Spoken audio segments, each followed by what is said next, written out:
जय हिंद। स्वागत है आप सभी का यूट्यूब चैनल पीयूष क्लासेस में। आज हम बात करेंगे कि जो बांग्लादेश में पेट्रोल पदार्थ के जो लगभग मतलब वहाँ पे इसमें क्राइसिस चल रहा है बहुत ज़्यादा, और वहाँ पे आर्थिक गिरावट भी काफ़ी देखी गई है। इसके विषय में बात करेंगे बांग्लादेश के बारे में कि वहाँ की आर्थिक स्थिति कैसी है, और जो वहाँ पे काफ़ी इसमें आर्थिक गिरावट भी यानी आर्थिक तंगी को भी देखते हुए उस पर भी बात करेंगे हम लोग। बांग्लादेश में पेट्रोल पदार्थ के लगभग 52% जो है वहाँ पर इजाफा हो गया है। जितने भी जैसे पेट्रोल डीजल वगैरह ये सब चीज़ें हैं जो हैं वो काफ़ी वहाँ पे लगभग कहीं 52 बता रहे हैं, कहीं 50% बता रहे हैं। तो अलग अलग जगह अलग अलग न्यूज़ पर अलग अलग तरीके की खबर चल रहे हैं, कहीं कहीं 48% भी बता रहे हैं। तो अलग अलग न्यूज़ एजेंसियों के माध्यम से अलग अलग चीज़ें बताई जा रही हैं, और हम भी कोई मतलब हमारे पास संवाददाता तो है नहीं कि हम अलग अलग तरीके से अपना हम लेकर के आएँ।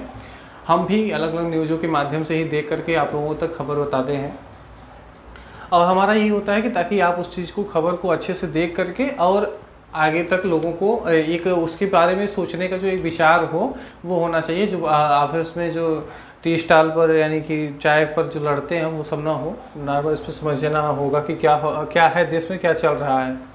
अभी कुछ दिन पहले क्राइसिस जो है वो आप श्रीलंका में देखे ही होंगे, और अभी इसमें बांग्लादेश में चल रहा है। अगर लगभग यही हाल फ्री फंड वाला चलता रहा जितना फ्री का हमारे अपने यहाँ बट रहा है, तो भारत भी पता नहीं, अब ऐसा कुछ कह नहीं सकते हैं। लेकिन अभी हम लोग 75वां वर्षगांठ मना रहे हैं, मतलब कि आज़ादी का अमृत महोत्सव मना रहे हैं।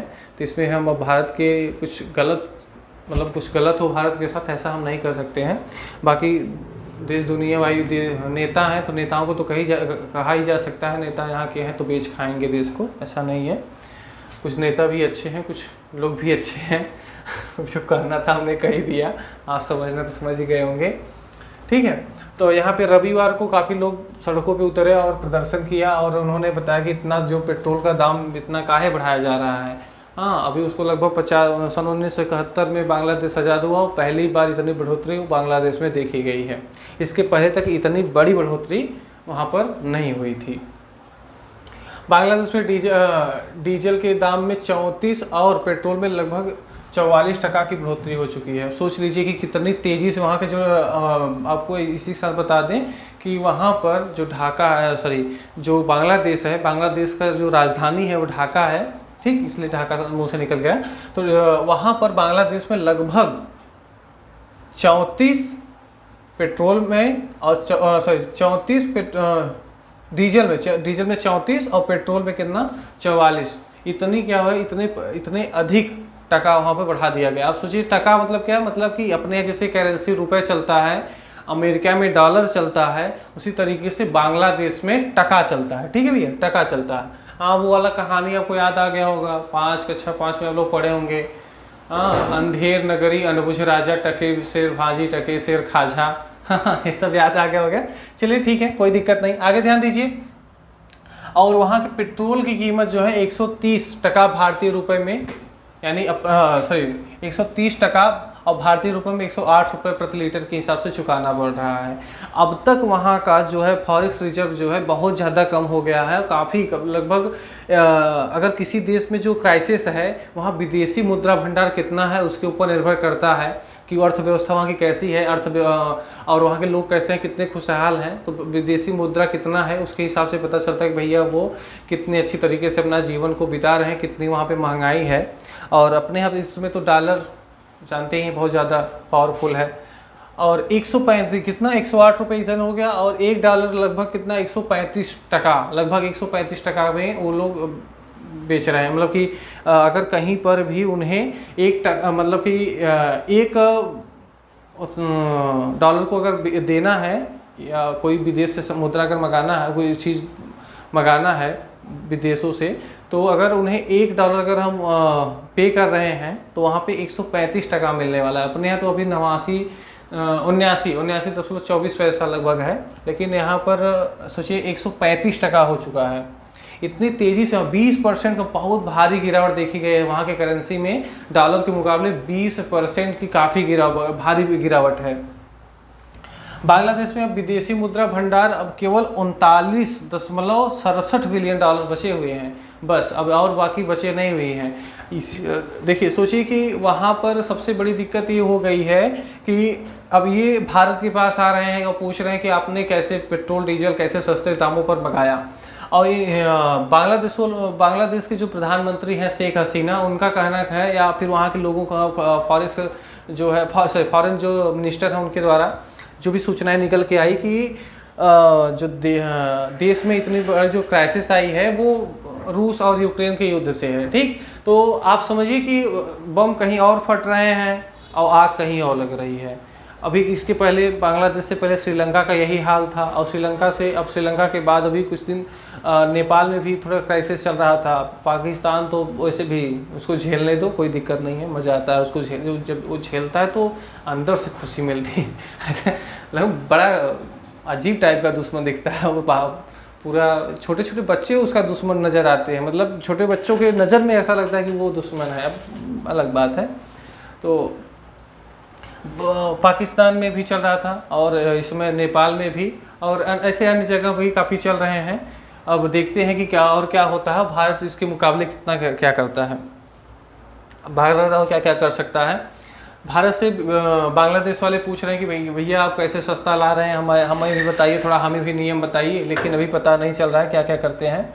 और लगभग पहले 54 बिलियन डॉलर का मुद्रा भंडार था, लेकिन अभी 39.67 बिलियन लगभग बचा हुआ है। ये कोई मतलब छुपाने का नहीं है, आप यूट्यूब पे डालेंगे या गूगल पे डालेंगे तो ये सब चीज़ें मिल जाती हैं। तो इसलिए हमें कहाँ से मिली तो आप लोगों को ये पता होना चाहिए, ठीक है। और इस तरीके से वहाँ पे काफ़ी ज़्यादा महंगाई हुई और वहाँ पे रविवार को सब काफ़ी प्रोटेस्ट करते हुए नजर आए। ये जो सूचना है लगभग 7 तारीख है, 7/8/2022 वैसे चल रहा है ना जी कैमरामैन भाई साहब, 7/8/2022 ना, आज 8 तारीख है ना। हाँ, तो रविवार का दिन था, रविवार के दिन की आज 8 तारीख ना, तो रविवार के दिन ही हुआ था सब वहाँ प्रोटेस्ट। तो ये आप लोग अच्छी तरीके से समझ गए होंगे। और जो अभी बांग्लादेश क्राइसिस चल ही रहा है, तो बांग्लादेश जैसे ही अपने मतलब अर्थव्यवस्था को लेकर के डूब रहा, वैसे ही चीन ने पकड़ा उसका हाथ और वहाँ के फॉरेन मिनिस्टर आकर के बोले हम आपका साथ देंगे, और बांग्लादेश भी। तो इसी के पहले श्रीलंका भी यही किया था। वो जब डूब रहा था तो चीन का हाथ पकड़ के लटक गया, और जब चीन का हाथ पकड़ के लटका तो वो चीन क्या किया, ऐसा काम किया कि फिर उसे डुबाने का पूरा प्रयास कर दिया। जब एकदम में वहाँ पे क्राइसिस आ गया तो चीन कहा कि अब कुछ गिरवी रखो फिर हम आपको पैसा देंगे। वही बात हुई। अब यही गलती बांग्लादेश भी करने जा रहा है। जैसे श्रीलंका ने अपना कुछ दे करके और कुछ दे करके अपना ज़मीन दे करके वहाँ से लोन लिया, वैसे बांग्लादेश के साथ भी होने वाला है। तो चीन किसी का मित्र बहुत खास बनता है नहीं। इनको भी सोचना चाहिए, इनका भाई इनका मर्जी, इनका देश है, हम कौन है बताने वाले। बाकी हाँ, अगर ये कर सके तो अच्छी बात है। बाकी ये लोन के लिए बांग्लादेश है अपने यहाँ के क्राइसिस को देखते हुए, अर्थव्यवस्था के तरीकों को देखते हुए, वह ADB यानी कि एशियन डेवलपमेंट बैंक और वर्ल्ड बैंक इन सब के पास जा चुका है। यहाँ तक कि अब वह IMF के पास जा चुका है। IMF का मतलब आप समझ सकते हो कि जब कोई भी देश या कोई भी संगठन किसी देश को जब लोन नहीं देता है, ये सब आंतरिक न्यूज है, अंतर्राष्ट्रीय न्यूज है जिसमें से निकल करके आया है। तो जब नहीं मिलता है तब जा करके वह देश IMF के पास जाता है। यानी कि इसका IMF का फुल फॉर्म होता है कि इंटरनेशनल मॉनेटरिंग फंड, ठीक है। इसका फुल फॉर्म ये होता है इंटरनेशनल मॉनेटरिंग फंड होता है। इसमें आप समझ सकते हैं ये ऐसा मतलब कि संगठन है, जब कोई भी देश आपको लोन नहीं दे रहा हो तब ये आप वो देंगे। मतलब जब कोई भी बैंक आपको ऐसा ही है, इसे समझ लीजिए कि जब कोई भी बैंक आपको देना ना चाहे लोन वोन, या कहीं से उधार मिल ना रहा हो, तब कोई भी लास्ट में आए और आपका कुछ गिरवी उर्वी रखे और अपने तरीके से आपको जीने के लिए कहे, वो IMF है। अलग अलग चीज़ें हैं, अब आपको इस चीज़ को आप समझ लीजिए। अन्य चीज़ों में अब इन सब चीज़ों के बारे में और बताएंगे कि IMF क्या है, कैसे वहाँ से लोन कैसे देश क्या करता है। आगे इस आने वाली वीडियो में हम इसको और अच्छी तरीके से समझेंगे। और भारत की हालत भी अभी तो बहुत ठीक ठाक ही अभी तक और देशों से है। और अभी आप न्यूज़ देखते रहिए, अन्य बहुत सारे देश आएंगे जिनके यहाँ ऐसे प्रोटेस्ट नज़र आएंगे। काफ़ी लोग धरना प्रदर्शन करेंगे कि वहाँ हमारे यहाँ पेट्रोल डीजल क्या उसकी कीमत कम किया जाए। और बांग्लादेश के लिए सुझाव क्या है? बांग्लादेश के लिए सुझाव ये है कि अगर वो कुछ विदेशी सामान खरीदना चाहते हैं जो कि उनके यहाँ उतना उपयोगी नहीं है, ठीक है, जैसे बहुत महंगी कारें वगैरह और कुछ चीज़ें जो वो उसे छोड़ सकें, उन सब चीज़ों को न मंगाएं। जैसे पाकिस्तान ने कुछ दिन पहले महंगी गाड़ियों को बंद कर दिया था, बांग्लादेश भी किया था, श्रीलंका भी किया था।